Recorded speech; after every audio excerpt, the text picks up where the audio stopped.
heard of. He has changed the way over the last 20, 30 years, the way we think about ourselves and about our relationship with other people. And he's here tonight to talk about many things, your questions, but also change, the kind of change apparently we can make within ourselves. Now, I am by no means an expert on NLP, neuro-linguistic programming, absolutely not. But I did train as a journalist. I'm naturally curious, downright nosy, so I'm fascinated to hear from the man who has changed the way we think about ourselves and every other human being we meet. It's about turning your life around, apparently. I want to find out more. It's about making a difference in your own lives and the lives of the people you love and the people you're going to meet. And one man's behind that. He is here with us tonight. Please make him welcome, Richard Bandler. Thank you. Sir, God bless. Take a seat, Richard. Now, as a journalist, and I did train as a journalist many years ago, we had the 5 questions, the who, what, where, when, why. Now, we know the where and the when, which is right now. The who is you. Why are we here? What's this about? What would you want to say to people? What's your background? Well, my background started out years ago designing compiler systems, that is, getting computers so that they could imitate human behavior. And I was very fortunate enough to meet probably the most talented psychotherapist. Unfortunately, I met her first. And when she would do work, everybody would go, oh, she's just intuitive. But having studied the work of Noam Chomsky, we know that intuitions about language and other things have rules. And if you learn the rules, other people can imitate it. So I set out on a career of studying successful behaviors and teaching people to recapitulate them themselves. And I've been doing things from taking people who are crazy in mental hospitals and getting them to function in the real world, and getting athletes to perform better. I've worked with the military, the U.S. intelligence agencies, all kinds of people to be able to get them to use both conscious and unconscious things that are based on neurology, not mythology. Basically, I spent 4 decades trying to undermine the beliefs of psychology, which said there's something wrong with all of you. So what I find fascinating is that, I mean, I've read a lot of self-help books. As you can tell, most of it hasn't worked for me. But some people's methods work. It's what you're saying, but some people seem to intuitively understand it. Other people haven't. You made a science of studying then what bits work. When I started out, there was 150 different schools of psychotherapy, all screaming they had the right approach, when none of them could dependably at all help anybody with anything, which is a bad track record. But yet, there was a few gifted, talented people. There was a great hypnotist named Milton Erickson. There was Virginia Satir, a few others that were getting success, but they didn't really understand how they were doing it. They had descriptions which didn't match their behavior. I'm a modeler. I'm not a theoretician. I don't know why things work. I just pay attention to what does. Whereas a psychologist will get 100 people with phobias and try to figure out how they all got the same problem. I find 100 people who got over fears and found out what they did to get rid of it and go back and help the 100 people. That's my job. Okay, now we've got a very appreciative and attentive audience here tonight. We've got lots of questions. You've not seen any of these, have you? So they're coming from all over the place, left field. I've got them in no particular order. What I'd like to do... Especially now. No, I know. You shuffle, I'll deal. Okay. June, can you give Richard your question, please? Hi, Richard. Do psychiatrists and psychologists use or apply NLP techniques? They certainly do now. And in fact, I have to be honest with you and tell you, if it wasn't for psychiatrists, I wouldn't have been able to do what I've done. That there was a group of very courageous psychiatrists that faced up to the fact that they weren't helping their patients, that had patients for years. Because when you went to a psychiatrist, the odds are it was a real long commitment. The belief was that change had to be slow and painful. And when a couple of psychiatrists that I had met brought patients to me, primarily to get me to hypnotize them and find out where their problems came from. And I don't really do that. I don't really care where they come from, because I think the best thing about the past is that it's over. And when I successfully helped a few of them, their clients, to get over fears, to get rid of phobias, and I did it in 30 or 40 minutes. I took a person who had, quote, hysterical paralysis and hypnotized him and moved it to the other leg, and then moved it to the psychiatrist's leg. Those kinds of things meant they started talking to each other. So they all started sending me clients. And instead of just taking what came through the door, I did it in groups. I took manic depressives all together, although we call them bipolar now. And by going through groups and finding not so much what was wrong with them, but finding people that could do what they couldn't do. People who couldn't tell their fantasies from reality, I would find somebody who could and find out how they did it and teach people who couldn't to be able to, and thereby get them out of mental hospitals and get them out of therapy and get them off of drugs and get them to function in the world and hopefully have happier days. Does that mean, though, Richard, then that... So the answer is yes. Yeah, but thank you for that, June. Great question. Was there resentment from the medical establishment? Because, of course, if you're in therapy... Hey, when I was 20, decades, when I was 23, they called me absolutely crazy and out of my mind. And when I was 29, they said, well, maybe. And when I was 40... they were very interested, and when you're 50, you become eccentric, and when you're 60, then you're a guru. Richard, you're never 50. Yeah. 42, I'd have said. 22? Can we hear now from, if you can raise your hand for us and stand up, Stephen Cleverden-Reed? Richard, why is it, do you think, that something that clearly works like NLP phobia cure has not been taken up by general medicine? Well, first thing we have to do is get it taught to general medicine. And Garnet Thompson, who is here, and some of his colleagues are teaching these things to doctors now, young doctors. A lot of psychologists use my techniques. Making it part of the curriculum would require that they violate my copyrights. So they'll have to ask my permission, which I'd be happy to give to them.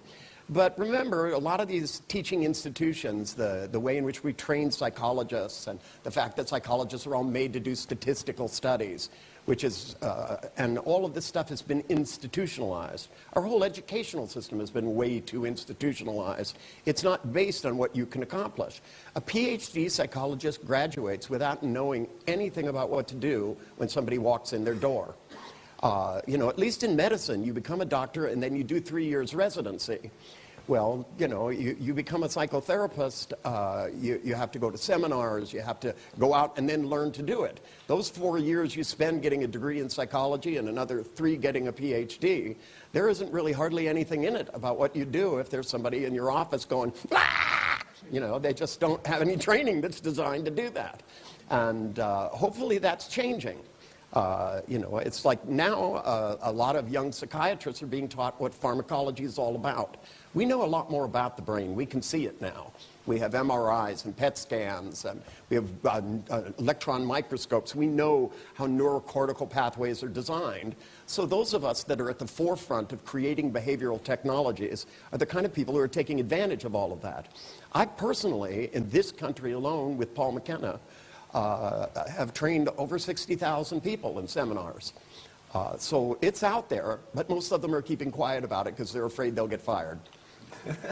Also, I mean, I've worked with Paul McKenna, I've seen Paul McKenna work on British TV, and it is remarkable in, what, 40, 50 minutes, people who've had a lifelong phobia, or think they have, they can combat that, they can get over that. Not really, if you think about it. Most of them will report that they got their phobias in a few minutes. They fell off the side of a river and almost drowned, and their dad pulled them out, and they end up terrified of water. There's somebody in this room that was in a terrible thing. A bus blew up around her, right here in 7/7. It scared us just to watch it on TV. I was here when it happened. I saw it on TV, it scared the hell out of me. But being in one of the buses and surviving, and you know, after that she couldn't ride buses. You know, all kinds of things went on in her mind. But it, you know, it all happened. If you can learn to be that afraid in a few minutes, then I think you should be able to learn to not be afraid in a few minutes and change the way you think about things. The truth is, the nervous system learns better fast than it does slow. If I write stick figures on a deck of cards and go, you'll see the stick figure get up and dance. If I hand you one a week for 5 years, you'll have no idea what they're for. It occurs to me, I thank you for the question, Steve, it occurs to me that you talk about surgeons and medicine. Of course, surgeons, and it's not a quick fix because they study for years, but they can fix things. But for a long time, surgeons were regarded as secondary to doctors. They were almost like butchers, they were the poor relation. Do you think we're moving into something now where this idea of a quick mental fix will overtake some of the long, drawn-out therapies we've been Well, I think it absolutely has for a lot of reasons. One are economics. Economics are on my side. I'm the guy that takes learning disabled kids and teach them to spell in 3 hours, not in 6 years. And these techniques, the more we discover, and this is going to be a big surprise to governments, but those of us that have incomes, we have to balance our checkbook at the end of the month. Otherwise, we get into trouble. We end up with credit card debt, and it snowballs. And, you know, it's one thing for a person to declare bankruptcy and they take away your house and car. It's another for a country to declare bankruptcy. And Barack Obama even said on public TV, I saw it myself, he said, someday we're going to have to learn to only spend as much money as comes in. Of course, he didn't say what day that was going to be. Okay, can we turn now to no relation, sadly, Vicky Ross. Can you raise your hand, Vicky? Right, Richard, you have run many seminars with Paul McKenna in the past. How Yes. much of what Paul has written in his books or used in his TV shows are NLP techniques that you have developed? Quite a bit. But Paul always asks me first. In fact, before Paul writes a book, we have long telephone conversations. And he asks me a lot of questions, and I pretty much know it's going to end up in a book. Paul's like that. And he does credit you on his website all the time. Hey, doesn't Paul he? gives me a lot of credit, and Paul and I have worked together for years. But, you know, Paul has disseminated to a lot of people a lot of information. Books like his book about getting confidence, I think is a really nice piece of work. And, you know, lots and lots of people have nowhere to start. And if you can read a book, I wrote a book a long time ago called Frogs into Princes. And when it came out, I got postcards from people. And that said they'd been in therapy for 6 years, and they had nobody could help them with their fear of heights. And they'd be writing me a postcard from the Grand Canyon, and they'd go, I read your book, for $8.95, my fear is gone. Thank you very much. They weren't standing in the bottom of the Grand Canyon when they were... No, they weren't. Okay. Hopefully. The ones that were on the bottom didn't send postcards. But Paul is, you know, has taken this and made it very public, which is a good thing. And, but a lot of the techniques that are in there, and a lot of the techniques in lots of people's books, by the way, even ones that don't give me credit, are my techniques. But, you know, I've spent 4 decades building behavioral technologies, and the technology to do that is the thing I know, which I haven't taught all of them yet.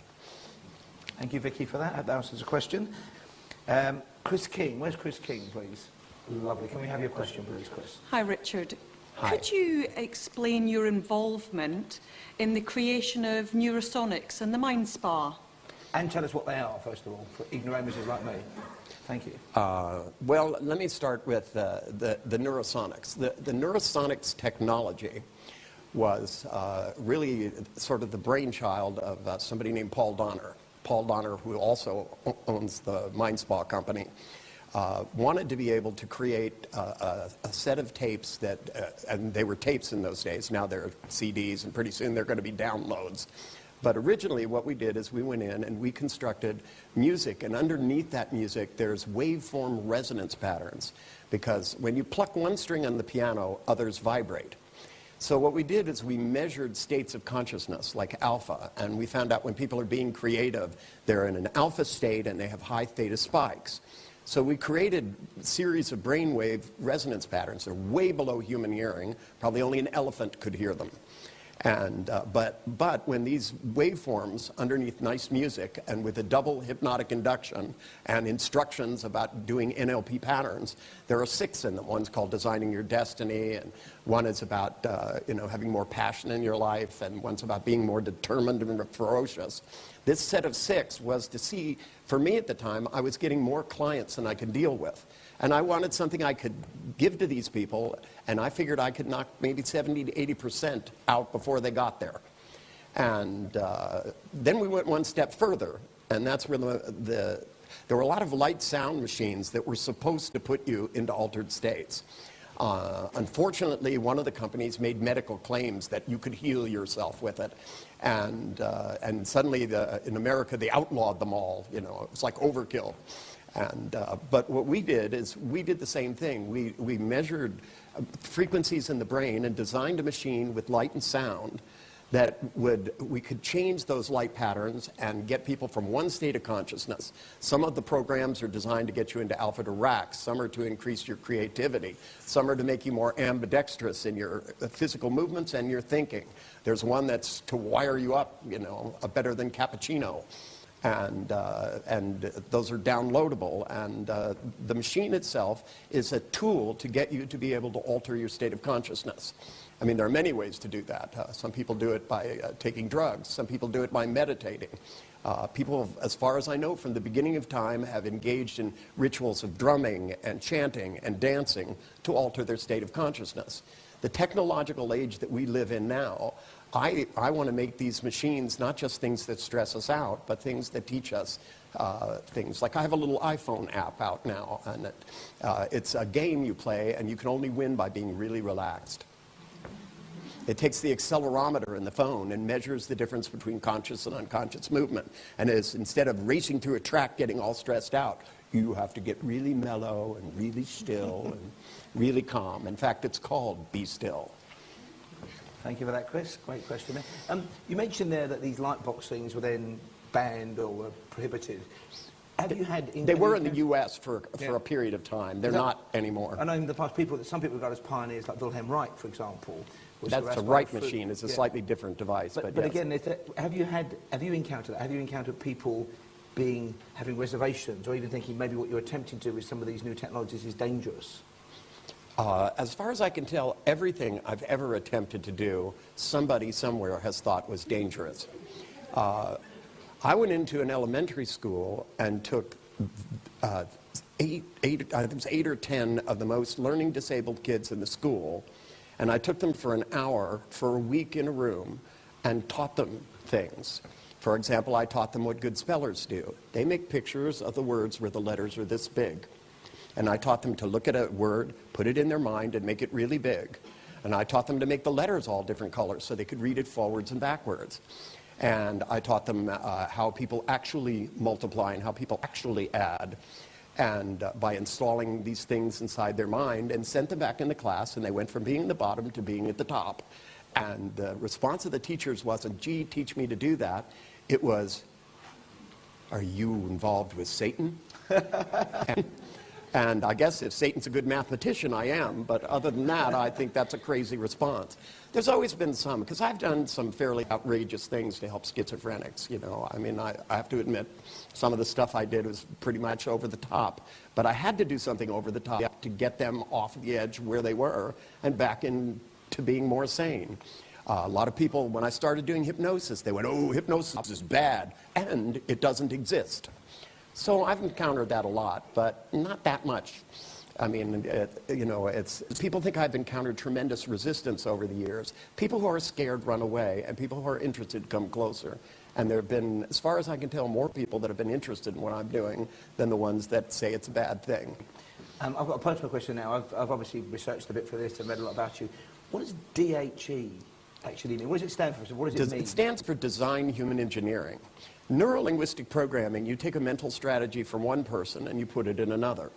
Design human engineering, you think of what would be a wonderful strategy. So instead of if somebody motivates themselves with a really strong, assertive voice in their head, in design human engineering, we put 300 of those in a choir. So it's kind of like being the interior designer of your own brain. You go in and make bigger movie screens and color and 3-dimension, and you make them panoramic, and so that the things you use to motivate yourself are actually better than anybody has ever used. Where NLP elicits strategies and installs them, design human engineering, you create them and install them.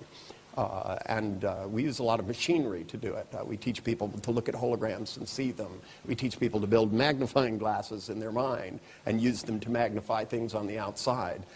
What the brain is potentially capable of. My interest in hypnosis was because people could do things in trance that they couldn't do in the waking state. You could take somebody with high blood pressure and lower it. You could get people to be impervious to pain. They've even done open heart surgery with people just in a hypnotic trance because people were allergic to anesthetics and painkillers. The fact that a human body can do these things, that you can put somebody in a trance and age regress them back to 5, and they can read a book off their father's lap, tells me the brain can do these things. So what we need to do is to harness these things and be able to do them on purpose. And the name of that, by the way, is called thinking. Thank you for that. Okay, it's told me. Is Bridget Clapham Okay, Bridget, your question, please. Hello, Richard. Hello, how are you? I'm very well, thank you. My question relates to what you were talking about earlier in terms of education. And when you run a seminar for teachers, what is the most important learning and change that you would wish for them to make? I wish them to learn that intelligence is an activity, it's not a genetic gift. That there aren't smart kids and stupid kids, there aren't learning disabled kids. There are learning disabled teachers, however. It says it right on their door when you go to the school, learning disabled teacher, and I always think, how sad is that? But if teachers start, and this isn't just true about teachers, this is true about all educators and everybody involved in psychological arts. If you separate people from what they do, who they are from what they're doing, then it's very easy to teach them to do something else. Teachers, even more than psychologists, are sent in ill-equipped. We don't teach people, even the spellers in schools say Pahonics on the front of them. It's ludicrous that if you can't even spell phonetics phonetically. I mean, I went to Ireland and they spelled phone, F-O-N-E, and I thought, how cool is that? With teachers and teachers' classes, I say, how many of you have problems with lexicdixia? And 70% of teachers don't even get the joke because they can't reverse things in their mind. But you see, if we equip teachers with the spelling strategies, not just spelling, art. I met an artist by the Thames who drew, and when I asked him how he drew a tree so perfectly, he said he saw his hand next to the tree. He imagined it, and then he had a wire from the hand he was imagining to the one on the paper, so that when the hand moved, he could trace things perfectly. When I taught a kid to do that, they were able to draw. When I was a kid in school, they just put a bowl of fruit in front of us and said, draw it. When I went to a baseball training camp, they handed us balls and said, throw them. Threw them at us and said, hit them. And if you just tell people what to do and not how to do it, then you're not really teaching them. Thank you for that, Bridget. Okay, now, can John Hedge give us his question? If you raise your hand, John, so we can see it. Hi, Richard. Hi. How do you think your work has influenced people like Darren Brown and Tony Robbins? Well, it sure made them a lot of money. Tony Robbins for a while was a licensed trainer in NLP. Tony is a fabulous marketer and has turned lots and lots of people on to the idea. It's gotten a lot of people to face what they're afraid of by walking across hot coals. To me, I'm trying to get people to walk around them. I want people to be more intelligent. But Tony has definitely taken a small amount of what I've done and made it available to lots of people. I want more people to know about the wonderful things that I've discovered. And that's why I've made 50 tapes and written over 20 books and am published in all these languages. And, whereas Tony Robbins can't walk down the street because he's on TV in America all the time, I can. So if Tony will take care of that problem, then I'm a happy camper. But I've had Deepak Chakra in seminars. I've had all kinds over the years. I've been doing this for 4 decades. So at some time or other, most of the people that are doing things that are effective in any way at all have dabbled in the kind of work that I've done. They've read my books. Tony gives me credit for things in his books. Lots of people do. And to me, that's not a bad thing. That's a good thing. I do like that footnote with my name on it now and then, though. I have to admit, I'm partial to that. Thank you for that, John. Thank you for a good question there. Where's Matt Wingett? Matt? Question? Answer. That was quick. Next. Thank you, Matt. Why do you so often use humour in your teaching? I always use what? Humour in your teaching. Well, call me silly, but I think when people are enjoying themselves, they learn better. It's just I notice that all species of animals play when they're young as part of the learning process.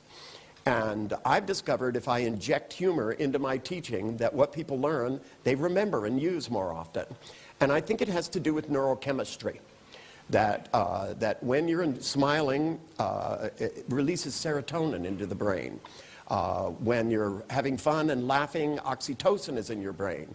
Now, when we take autistic children and we artificially give them oxytocin, they begin to recognize what facial expressions mean, rather than avoiding everything. It seems to be something that allows the brain to pattern better. which is how we learn. It flips the cards by faster and allows you to build new cortical connections so you don't just get stuck in old behaviors. That's fascinating, because Gurdjieff, who was admittedly had a very mystical overlay, but who used Sufi teachings, used a hell of a lot of humour in his presentations. Yeah, there's nothing like endorphins to get people to be receptive. Okay, thank you for that, Matt. Good question. Apologies if I mispronounced this person's name. Is it Huri or Harry Papin? Yes. Thank you. Do you believe there's an emotional cause to physical disease, and whether that part of the body that's having the disease is reflecting that emotion? I think that's way too simple. Way too simple. I caught a cold once, and I think that's because I got kissed by somebody with a cold. And so I don't think that had anything to do with emotions, except maybe being a little too horny. I think that we know beyond a doubt that stress makes things worse. And that there's a real sophisticated relationship between certain kinds of stress and certain kinds of illnesses. And it was very nice. The American Medical Society even admitted it in 1955. But I also think the inverse is true, that health is connected with being happy and feeling good. But to say that, this emotion affects this organ, I've heard this from Chinese medicine, I've heard it from a lot of places. It doesn't prove out in my experience to be, there may be general patterns through the population, but I think to try to narrow it down like that probably isn't going to turn out to be accurate in the end. I think it's going to be infinitely more complex than that. Thank you for the question. Thank you, Huri. Is Dr. Khalid Khan with us? If you can just wait for the microphone for us, Doctor. Hey, Doc, what's on your mind? Irish, a question about modelling, if I may. A question about modelling. Health professionals, we often come across people who've done very well with severe crippling diseases. They've come out of them, they've gone into remissions and so on. Yeah, that spontaneous remission thing, isn't that a real knuckle buster for most doctors? Yeah. People getting well on their own, we hate that. Yeah, and your question is? Yeah, my question is, for people who do well in those sort of situations, could you give some tips on how we can model how they've recovered from those? So we can well, it seems to me, in my experience, that it has a lot to do with people's beliefs. That people who believe they're going to get better have a tendency to get better. And, it's not 100%, but it sure seems to pan out. Surgeons have told me that they almost know who's going to make it through surgery and who isn't by their belief in it. That when people believe they're going to make it, they're just more likely to. And our belief that we can get better lines up our conscious and our unconscious activity. It's like even the thing about believing that a pill is going to make you well. When I did the placebo project, which probably some of you don't know about, I had this crazy idea to put out a pill called placebo and to publish with it the research demonstrating how well placebos work. So if you look up headaches, and 8 out of 10 times a placebo works as well as a painkiller, so you'd take 11 just to be safe. And of course the pharmaceutical people and doctors said, no, no, no, this won't work. Placebos only work because people are deceived. And I don't think that's true. I think they work because people believe. So since they wouldn't let me make fake placebos, I used to give people grapes and convince them that if they swallowed one of these grapes every day, that they would be healed faster, and that they would recover. I gave people grapes and told them when they went off of heavy drugs like heroin, that every time they started to go through withdrawal, to look at this thing and believe as much as the sun is coming up tomorrow that this grape would soothe their body and make it so they wouldn't feel withdrawal. And literally, people would come and they'd come back to me and they'd go, I need some of your grapes. And I go, they sell grapes at the supermarket. And they go, no, I need the grapes that you gave me. Because they believed the fact that I had done something magic to the grapes. They were just grapes. I even told them they were just grapes. But in their mind, they made this belief and it helped them. So I try to get doctors, when you give people pills, make sure they believe they're going to work. When you do a treatment, no matter what kind of treatment you do, whether it's acupuncture, any kind of healing, if you start out finding out from people what they believe the most, like the sun is coming up tomorrow, even though we're in England, it still comes up. Steady. I saw it today for a few minutes, and I asked somebody what that bright thing in the sky was, and they said, oh, that was summer. But to me, this is the importance. What I've discovered from people, because I have all of these cases of people who got over things like cancer, And one of them, I think, was just absolutely outrageous.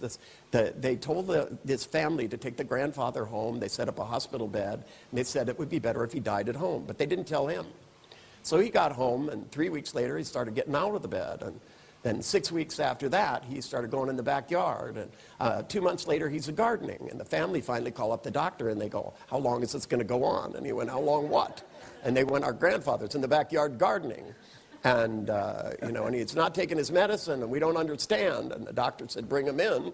And he went in, and he'd had remission from what should have been terminal cancer. There's an NLP trainer named Barbara Stepp, who was told that she was going to die by a psychic doctor in less than 6 months. She had skin cancer. And she came in and misunderstood what I said.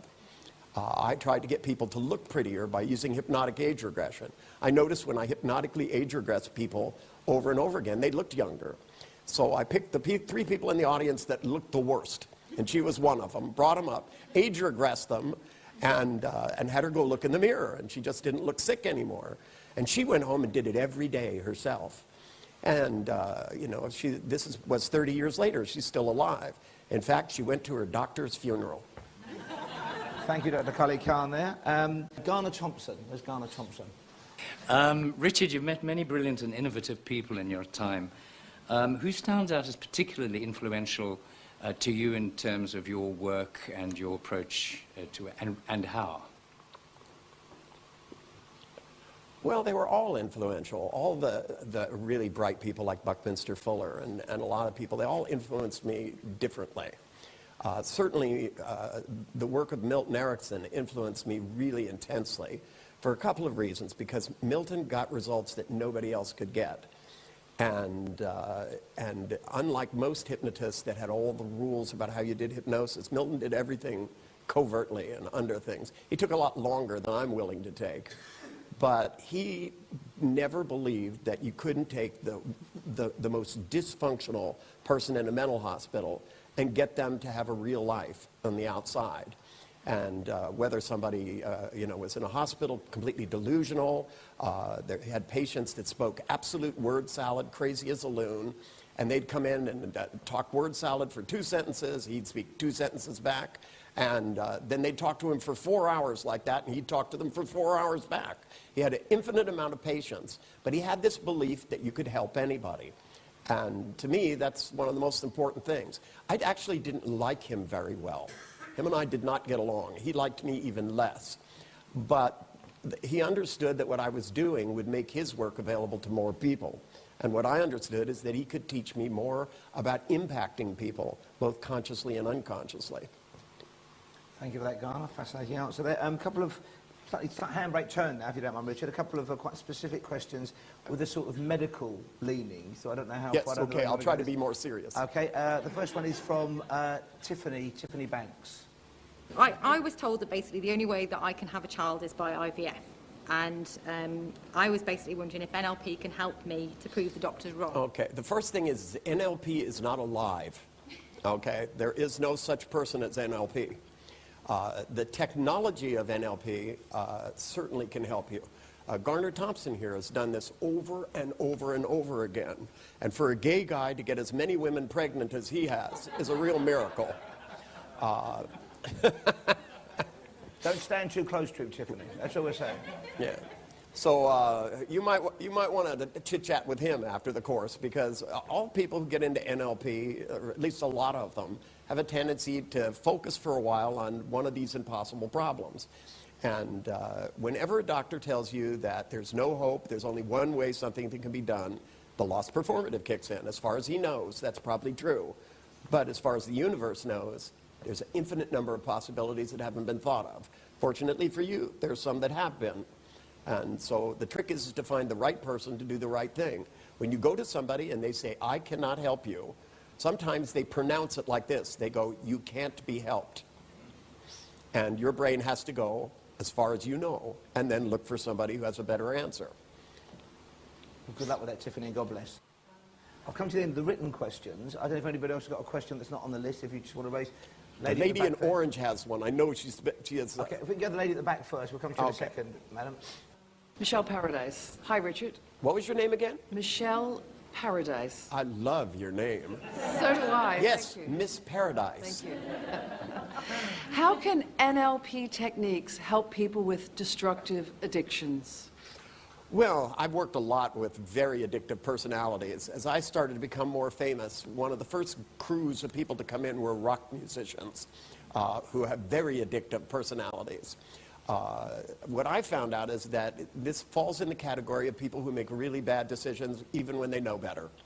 And people who are in addictions, whether it's drinking or taking drugs or overeating or all the myriads of other addictions that aren't making the decision when they look down at a line of cocaine and all they think about is, if I snort this, I'll feel good.